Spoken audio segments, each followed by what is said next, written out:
The alchemist అనే book రాసింది బ్రెజిల్కు చెందిన పాలో కోయిలో అనే రచయిత. ఈ బుక్ను రచయిత 1988లో మొదట పోర్చుగీస్ భాషలో రాశాడు. బుక్ రిలీజ్ అయిన మొదటి సంవత్సరంలో కేవలం 900 కాపీలు మాత్రమే అమ్ముడయ్యాయి. ఇంగ్లీష్లోకి ట్రాన్స్లేట్ అయ్యాక దీని అమ్మకాలు పెరిగాయి. ప్రస్తుతం 80కి పైగా భాషల్లో 65 మిలియన్ కాపీస్ పైగా అమ్ముడై ఎక్కువ భాషల్లోకి ట్రాన్స్లేట్ అయిన బుక్గా గిన్నీస్ వరల్డ్ రికార్డ్ని క్రియేట్ చేసింది. పాలో కోయిలో ఈ బుక్ కేవలం 2 వారాల్లో 2 భాగాలుగా రాశాడు. శాంటియాగో అనే గొర్రెలు కాసే కుర్రాడు ఒక నిధి కోసం స్పెయిన్ నుండి ఈజిప్ట్ పిరమిడ్స్కు చేసిన ప్రయాణమే ఈ బుక్లో ఉన్న స్టోరీ. మనం జీవిత గమ్యాన్ని చేరుకోవడంలో ఈ విశ్వం మొత్తం మనకు సహాయపడుతుందని చెప్పడమే ఈ బుక్లో ఉన్న మెయిన్ థీమ్. అసలు ఆల్కెమిస్ట్ అంటే ఏంటి? శాంటియాగోకి ఆల్కెమిస్ట్కి ఉన్న సంబంధం ఏంటి? శాంటియాగో తన నిధిని కనుగొన్నాడా లేదా అనే విషయాల గురించి ఈ వీడియోలో చెప్పబోతున్నాం. కాబట్టి ఈ వీడియోని చివరి వరకు చూడండి. స్పెయిన్లోని యాండలూసియా అనే ప్రాంతంలో శాంటియాగో అనే యువకుడు ఉండేవాడు. తన 16 ఏళ్ల వయసు వచ్చే వరకు అతను తమ ప్రాంతంలోనే మత గురువుల వద్ద చదువు నేర్చుకున్నాడు. శాంటియాగో తల్లిదండ్రులు కూడా అతన్ని మత గురువుగానే చూడాలనుకున్నారు. కానీ శాంటియాగోకి ప్రయాణాలు చేయడం, రకరకాల ప్రదేశాలు చూడడం అంటే ఇష్టం.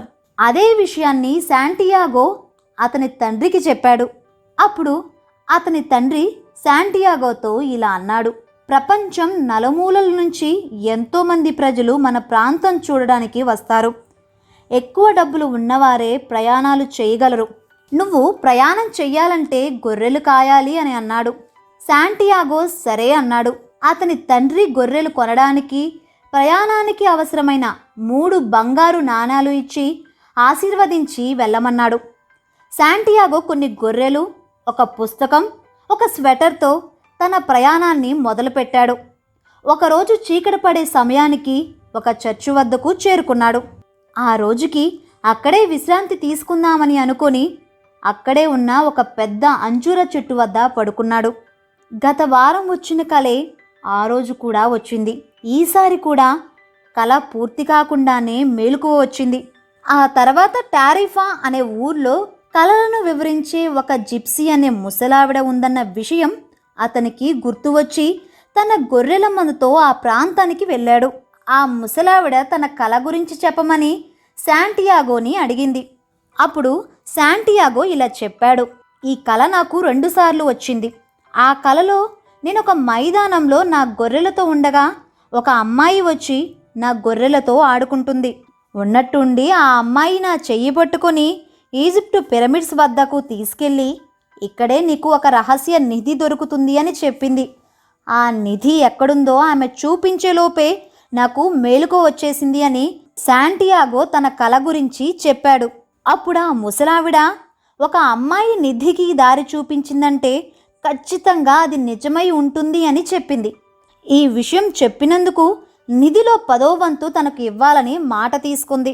నేను కల నిజమో కాదో చెప్తాను, కానీ అది ఎలా నిజం చెయ్యాలో నాకు తెలియదు అని చెప్పి వెళ్ళిపోయింది. తర్వాత రోజు శాంటియాగో తన బుక్ చదువుతుండగా ఒక వృద్ధుడు వచ్చి పక్కన కూర్చున్నాడు. నా పేరు మెల్చిజెడెక్, నేను సాలెం అనే ప్రాంతానికి రాజుని అని పరిచయం చేసుకున్నాడు. కొంచెం సేపు తర్వాత ఆ వృద్ధుడు, నీ గొర్రెలలో 10వ వంతు నాకివ్వు, ఆ రహస్య నిధిని ఎలా కనుక్కోవాలో నీకు చెప్తా అన్నాడు. ఆ ముసలాయనకు తన కల గురించి ఎలా తెలిసిందో అర్థం కాలేదు శాంటియాగోకి. బహుశా అతడు ముసలావిడ భర్తేమో అని అనుకున్నాడు. కాసేపు ఆలోచించి, సరే ఇస్తాను, నాకు ఆ నిధి సంపాదించే మార్గం చెప్పు అన్నాడు.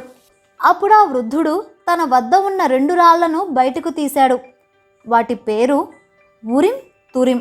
ఒకటి తెల్లగా ఉంది, అది అవును అనేదానికి సంకేతం. ఇంకోటి నలుపు రాయి, అది కాదు అనేదానికి సంకేతం.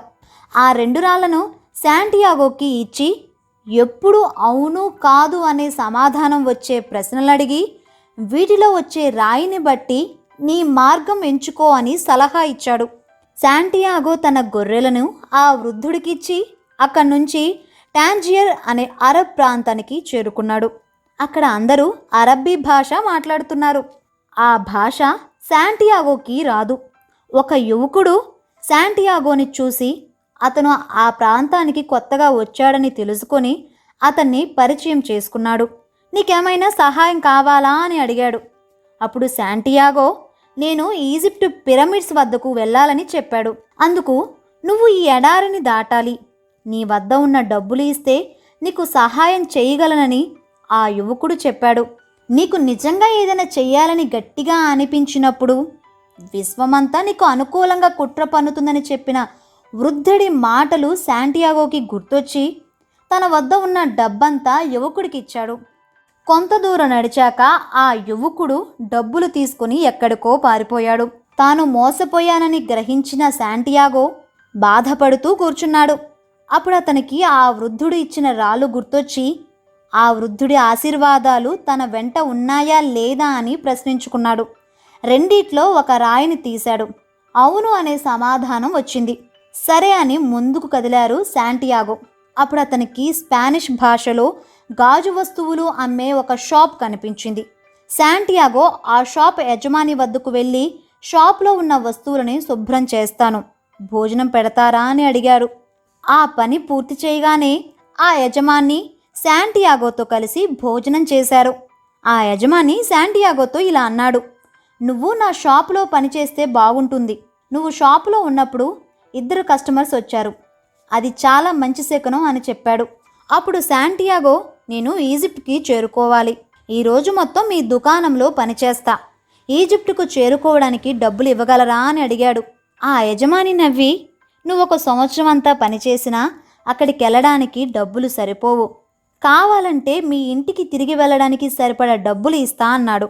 శాంటియాగోకి వెనక్కి తిరిగి వెళ్ళడం ఇష్టం లేక నేనిక్కడే పనిచేస్తానని యజమానితో అన్నాడు. కొంతకాలం తర్వాత ఆ వ్యాపారి శాంటియాగోని తను పిరమిడ్ల వద్దకు ఎందుకు వెళ్ళాలనుకుంటున్నావు అని అడిగాడు. అప్పుడు శాంటియాగో నిధి గురించి చెప్పకుండా పిరమిడ్లు చూడడం తన కళ అని బదులిచ్చాడు.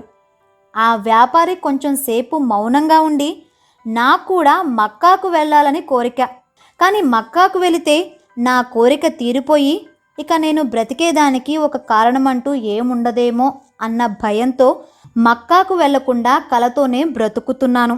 అందరి కలలు ఒకేలా ఉండవు, నువ్వు నీ కల కోసం ప్రయత్నించు అని ఎంకరేజ్ చేశాడు. ఇలా 1 సంవత్సరం కాలం గడిచింది. శాంటియాగో ఇచ్చిన సలహాలతో యజమాని యొక్క వ్యాపారం బాగా వృద్ధి చెందింది. శాంటియాగో తిరుగు ప్రయాణానికి గొర్రెలు కొనడానికి సరిపడనంత డబ్బుని ఆ యజమాని ఇచ్చాడు. ఆ డబ్బుతో ముందుకు వెళ్ళాలా లేక తన పాత జీవితానికి వెళ్ళాలా అనే కన్ఫ్యూజన్ ఏర్పడింది. తర్వాత నేను ఎప్పుడు కావాలంటే అప్పుడు గొర్రెల కాపరి కావచ్చు, లేదా వ్యాపారం కూడా మొదలు పెట్టొచ్చు. ప్రస్తుతం నా వద్ద డబ్బులున్నాయి, సమయం కూడా ఉంది, ముందుకు వెళ్దామని డిసైడ్ అయ్యాడు. టాంజియర్ నుండి ఈజిప్టు ప్రాంతానికి సరుకులు రవాణా చేసే క్యారవాన్ ఒకటి ఉందని తెలుసుకొని అక్కడికి చేరుకున్నాడు. ఈజిప్టు ప్రయాణం కోసం వెయిట్ చేస్తున్న ఓ ఆంగ్లేయుడు శాంటియాగోకి పరిచయం అయ్యాడు. అతడు ఆల్కెమిస్ట్ అవుదామని అక్కడికి వెళ్తున్నాడు. వారి ప్రయాణం మొదలైంది. ఆంగ్లేయుడు బుక్స్ చదవడంలో బిజీగా ఉండడంతో శాంటియాగో ఒంటెలను నడిపే వ్యక్తితో స్నేహం చేయాలనుకున్నాడు. ఇద్దరూ తమ గతం గురించి మాట్లాడుకున్నారు. 2 రోజుల ప్రయాణం తర్వాత వారు ఒయాసిస్కు చేరుకున్నారు. ఒయాసిస్ అంటే మామూలుగా ఒక నీళ్ల బావి, దాని చుట్టూ ఖర్జూర చెట్లు ఉంటాయి. కానీ ఈ కథలో ఒయాసిస్ చాలా పెద్దది. దాదాపు 300 నీళ్ల బావులు, 50,000 చెట్లు, కొన్ని గుడారాలు కూడా ఉన్నాయి. ఎడారిలో ఉన్న తెగల మధ్య యుద్ధం జరగబోతుందనే పుకార్లు రావడం వల్ల ముందుకు సాగడం కష్టమని భావించి ఆ క్యారవన్లో ఉన్న వ్యక్తులందరూ అక్కడే దిగారు. యుద్ధ భయం తగ్గే వరకు గుడారాల్లో ఉన్న ప్రజలే వారికి ఆశ్రయం ఏర్పాటు చేశారు. ఆ రోజు అందరూ అలసిపోయి నిద్రపోయారు. ఆంగ్లేయుడికి నిద్ర పట్టకపోయేసరికి శాంటియాగోని నిద్రలేపి అతన్ని బయటికి తీసుకెళ్లాడు. ఆల్కెమిస్ట్ని కనుగొనడానికి నీ సహాయం కావాలి. అప్పుడు శాంటియాగో అసలు ఆల్కెమిస్ట్ అంటే ఏంటి అని అడిగారు. అప్పుడు ఆంగ్లేయుడు ఏదైనా లోహాన్ని బంగారంగా మార్చగల వ్యక్తుల్ని ఆల్కెమిస్ట్ అంటారు అని బదులిచ్చాడు. ఆల్కెమిస్ట్ అనే అతను ఇక్కడే ఉంటాడని నాకు తెలుసు. నాకు అరబ్బుల భాష తెలియదు. నువ్వే వెళ్ళి ఎవరినైనా అడగాలి అని ఆంగ్లేయుడు బదులిచ్చాడు. అప్పుడు అటుగా ఒక యువతి వచ్చింది. ఆల్కెమిస్ట్ గురించి అడగడానికి శాంటియాగో ఆమె వద్దకు వెళ్ళాడు. కానీ ఆమె అందాన్ని చూడగానే ఒక్కసారిగా అతడు మంత్రముగ్ధుడయ్యి ఆమెతో ప్రేమలో పడ్డాడు. తర్వాత అతను నీ పేరేమిటి అని అడిగాడు. ఫాతిమా అని ఆ యువతి బదులిచ్చింది. రోగాలను నయం చేసే వ్యక్తులు కానీ, ఆల్కెమిస్ట్ అని పిలువబడే వ్యక్తులు కానీ ఇక్కడ ఎవరైనా ఉన్నారా అని అడిగాడు. ఆమె దక్షిణ దిశ వైపు చెయ్యి చూపించి అక్కడి నుంచి వెళ్ళిపోయింది. శాంటియాగో రోజు ఆమె రాక కోసం అక్కడే ఉండేవాడు. ఒకరోజు ఒక గద్ద ఇంకొక గద్దతో పోట్లాడుతుండగా కత్తులతో సైనికులు ఒయాసిస్ వద్దకు వస్తున్నట్లు అతనికి అనిపించింది. ఇదే విషయాన్ని శాంటియాగో క్యారవన్ నడిపే వ్యక్తికి చెప్పగా అతను ఎడారి పెద్దల వద్దకెళ్ళి ఈ విషయాన్ని చెప్పు అని అన్నాడు. అప్పుడు శాంటియాగో ఎడారి పెద్దల్ని కలవడానికి వారి గుడారాల వద్దకు వెళ్ళాడు. వాళ్ళు ఎవరు నువ్వు ఇక్కడెందుకు వచ్చావని అడిగారు. నా పేరు శాంటియాగో. ఈ ఒయాసిస్ పైకి సైనికులు ఆయుధాలతో రాబోతున్నారు అని అతను బదులిచ్చారు. ఈ ఒయాసిస్ చాలా పవిత్ర ప్రదేశం. ఇక్కడ అలాంటి యుద్ధాలేమీ జరగవు. రేపు సాయంత్రం వరకు చూద్దాం. ఎటువంటి యుద్ధ వాతావరణం లేకపోతే నీకు రేపే ఆఖరి రోజు. ఒకవేళ సైనికులు ఇక్కడికి వస్తే ప్రతి 10 మందికి చొప్పున నీకు ఒక గోల్డెన్ కాయిన్ ఇస్తామన్నారు. శాంటియాగో చెప్పినట్టే సైనికులు ఒయాసిస్పై దాడి చేయడానికి వచ్చారు. ఎడారి పెద్దలు తమ సైన్యంతో వారందరినీ చంపేసి ఆ సైనికాధికారిని ఇది పవిత్ర ప్రదేశమని తెలిసి కూడా ఎందుకు వచ్చారని ప్రశ్నించాడు. ఆ సైనిక అధికారి, మేము యుద్ధంలో అలసిపోయాము. ఇక్కడ ప్రజలను చంపి నీరు ఆహారం దోచుకుందామని వచ్చామని బదులిచ్చాడు. ఆ ఎడారి పెద్దలు ఆ సైనికాధికారిని ఉరితీసి శాంటియాగోకి బంగారు నాణాలిచ్చారు. శాంటియాగో గొప్పదనం తెలుసుకొని నల్లని బట్టలు వేసుకొని ఒక వ్యక్తి గుర్రంపై అతని కోసం వచ్చాడు. అతను కళ్ళు తప్ప మిగిలిన ముఖమంతా నల్లని గుడ్డ కట్టుకున్నాడు. అతడే పరుసవేది లేదా ది ఆల్కెమిస్ట్. ఆ పరుసవేది శాంటియాగోని అతని గుడారానికి ఆహ్వానించాడు. పరుసవేది చెప్పినట్టే శాంటియాగో అతని ప్రదేశానికి వెళ్ళాడు. వారిద్దరి మధ్య కొంచెం సేపు నిధి గురించి చర్చ జరిగింది. శాంటియాగో తన వద్ద ఇప్పుడు కావలసినన్ని డబ్బులున్నాయని, అన్నిటికంటే పెద్ద నిధి అయిన తన ప్రేయసి ఫాతిమా దొరికిందని, ఇక తన కలలో కనిపించే నిధి తనకు అవసరం లేదని చెప్పాడు. అప్పుడు పరుసవేది, నువ్విప్పుడు నీ జీవిత గమ్యాన్ని వదిలేసినా కొంతకాలం తర్వాత అది నిరంతరం గుర్తొచ్చి నిన్ను వేధిస్తుంది. నీ నిధి అన్వేషణకు నేను తోడుంటా. నీ ప్రయాణం కొనసాగించు అని పరుసవేది శాంటియాగోని ఎంకరేజ్ చేశాడు.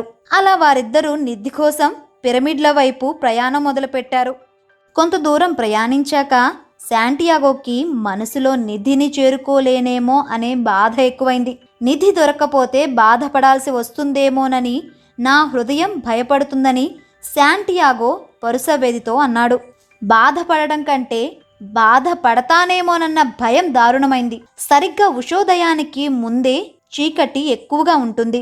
ఎల్లప్పుడూ నీ హృదయం చెప్పే మాటలే విను, అదే నీకు నిధికి దారి చూపిస్తుంది వంటి ప్రోత్సాహకర మాటలను పరుసవేది చెప్పాడు. అలాగే ఎడారితో, ఆకాశంతో, విశ్వంతో తన హృదయం ద్వారా ఎలా మాట్లాడాలో కూడా పరుసవేది వివరించాడు. వారి ప్రయాణం మొదలై 2 రోజులైంది. దారిలో ఎంతోమంది వారిని అడ్డుకొని కొన్ని ప్రశ్నలు అడిగి పంపించేశారు. కానీ ఒక ఎడారి జాతి సైనికులు మాత్రం వీళ్ళిద్దరిని చూసి వీరు శత్రువులకు సంబంధించిన గూఢచారులై ఉంటారని వారిని బంధించారు. అప్పుడు పరుసవేది, నేను ఎడారిలో తిరిగే మామూలు మనిషిని. ఇతను అన్ని విద్యలు తెలిసిన పరుసవేది అని శాంటియాగో వైపు చూపిస్తూ చెప్పాడు. అలాగే ఇతనికి గాలిలా మారగలిగే శక్తి కూడా ఉందని చెప్పాడు. శాంటియాగో వద్ద ఉన్న బంగారు నాణాలను, డబ్బులను వారికిచ్చి తన శక్తులను ప్రదర్శించడానికి 3 రోజుల సమయం ఇవ్వండి అని పరుసవేది సైనికులను అడిగాడు. వారు సరే అన్నారు. ఆ మాటలు విన్న శాంటియాగో భయపడ్డాడు. అలా ఎందుకు చెప్పావని పరుసవేదిని అడిగాడు. నీ లక్ష్యంపై నీకు దృఢమైన సంకల్పం ఉంటే ఆ విద్యను నువ్వు అవలీలగా నేర్చుకోగలవు అని పరుసవేది అన్నాడు. 3వ రోజు రానే వచ్చింది. సైనికులు, వారి రాజు అందరూ శాంటియాగో చేయబోయే మ్యాజిక్ను చూడడానికి సిద్ధంగా ఉన్నారు. శాంటియాగో అక్కడ ఒక ఎత్తైన ప్రదేశానికి చేరుకొని మనసులో ప్రార్థన చేశాడు. అప్పుడు ఒక్కసారిగా గాలి విపరీతంగా వీచింది. సైనికుల గుడారాలన్నీ గాలికి కొట్టుకుపోయాయి. శాంటియాగో అక్కడ మాయమై అక్కడే వేరే చోట ప్రత్యక్షమయ్యాడు.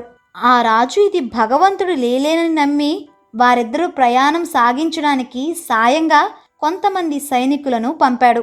కొంత దూరం ప్రయాణించాక పరుసవేది మఠం వద్ద గుర్రం దిగాడు. ఇక్కడి నుంచి 3 గంటల్లో నువ్వు పిరమిడ్ చేరుకుంటావు.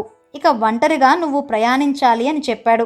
ఆ సన్యాసుల వంటగది కొద్దిసేపు వాడుకోవడానికి పర్మిషన్ తీసుకుని తన వద్ద ఉన్న లిక్విడ్ మరియు ఫిలాసఫర్ స్టోన్లో ఒక చిన్న ముక్కను ఉపయోగించి ఒక పెద్ద లోహాన్ని బంగారంగా మార్చి అందులో కొంత సన్యాసులకు ఇచ్చి కొంత తన వద్ద ఉంచుకొని మిగిలిన దాన్ని శాంటియాగోకిచ్చి తనను బయలుదేరమన్నాడు.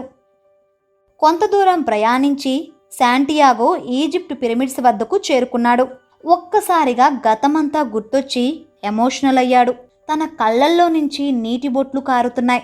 అతని కన్నీళ్లు పడిన చోటే నిధి ఉంటుందని అతనికి అనిపించి అక్కడ తవ్వడం మొదలుపెట్టాడు. గుంట తవ్వుతుండగా ఎడారి యుద్ధాల వల్ల తమ ఆస్తుల్ని కోల్పోయి ఇతరుల్ని దోచుకుందామని ప్రయత్నించే కొంతమంది శాంటియాగోని చూసి అక్కడికి వచ్చారు. శాంటియాగోని బెదిరించి అతని వద్ద ఉన్న బంగారాన్ని లాగేసుకున్నారు. గుంటలో ఏం దాచావో చెప్పమని శాంటియాగోని హింసించారు. అప్పుడు శాంటియాగో అతనికి ఇక్కడ నిధి ఉందని 2 సార్లు కల వచ్చిందని, అది వెతకడానికే ఇక్కడికి వచ్చానని చెప్పాడు. వారిలో ఒక అతను తనకు కూడా ఒక చర్చి వద్ద ఉన్న అంజూరా చెట్టు దగ్గర నిధి ఉందని, పలుమార్లు కల వచ్చిందని, కేవలం కల వస్తుందని చెప్పి ఎడారి దాటేంత మూర్ఖుణ్ణి కాదని చెప్పి వెళ్ళిపోయారు. అతను చెప్పిన ప్రదేశం శాంటియాగోకి తెలుసు. నిధి అక్కడే ఉండవచ్చని తిరిగి ఆ ప్రదేశానికి వెళ్ళి చూడగా ఒక పెట్టెలో నిధి కనిపించింది. అందులో డైమండ్స్, గోల్డ్ బిస్కెట్స్, విలువైన విగ్రహాలు ఉన్నాయి. తనకు నిధి దొరికినందుకు సంతోషించి అందులో 10% ముసలావిడికి ఇస్తానని చెప్పిన విధంగానే ఇచ్చేశాడు. తర్వాత ఒక గాలి వీచింది. అది ఫాతిమా స్పర్శలా అతనికి అనిపించింది. వెంటనే ఫాతిమాని కలుసుకోవాలని తన నిధితో శాంటియాగో బయలుదేరతాడు. జీవిత గమ్యం కోసం చేసే ప్రయాణంలో ఈ విశ్వం మనకు ఎన్నో పరీక్షలు పెడుతుంది. వాటన్నిటిని తట్టుకొని నిలబడగలిగేవారే ఆ గమ్యాన్ని చేరుకోగలుగుతారని శాంటియాగో కథ ద్వారా పాలో కోయిలో ఈ కథను సృష్టించారు. సో ఫ్రెండ్స్, ఇదే ది ఆల్కెమిస్ట్ సమ్మరీ. మీకు ఈ బుక్ చదవాలనిపిస్తే కింద డిస్క్రిప్షన్లో ఉన్న లింక్ ద్వారా పర్చేస్ చేసి చదవచ్చు. ఈ వీడియో కనుక మీకు నచ్చినట్లయితే లైక్ చేయండి, షేర్ చేయండి, కామెంట్ చేయండి. ఇలాంటి మరిన్ని బుక్ సమరీస్ కోసం IsmartInfoకి సబ్స్క్రైబ్ అవ్వండి. పక్కనే ఉన్న బెల్ ఐకాన్ని ట్యాప్ చేయండి. Thank you.